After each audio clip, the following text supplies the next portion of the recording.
que sont les particularités de la Guyane?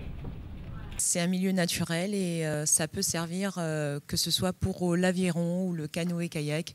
En fait, et l'eau libre, parce qu'en natation, forcément, l'eau libre, puisqu'on a des courants dans nos rivières et c'est un milieu naturel qui peut servir d'un milieu favorable pour ces différentes activités. Donc voilà, c'est un milieu où on n'a pas besoin de construire, où on peut se servir naturellement sans rien toucher et c'est vraiment magnifique. Donc on a pu voir aussi dans la vidéo. Mes premiers pas dans le football se sont faits sur la plage.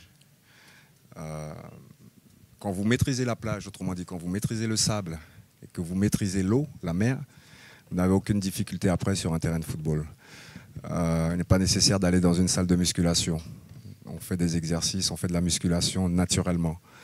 Et quand je suis devenu footballeur professionnel, quand je rentrais en vacances en Guyane, plutôt que d'aller courir, d'aller faire des kilomètres pour me maintenir en forme, j'allais sur la plage, juste simplement courir ou marcher, nager dans la mer. Et donc, autrement dit, je m'entraînais dans des conditions naturelles qui existent, qui sont là, qui pourront être utilisées. Nous utilisons aussi notre forêt.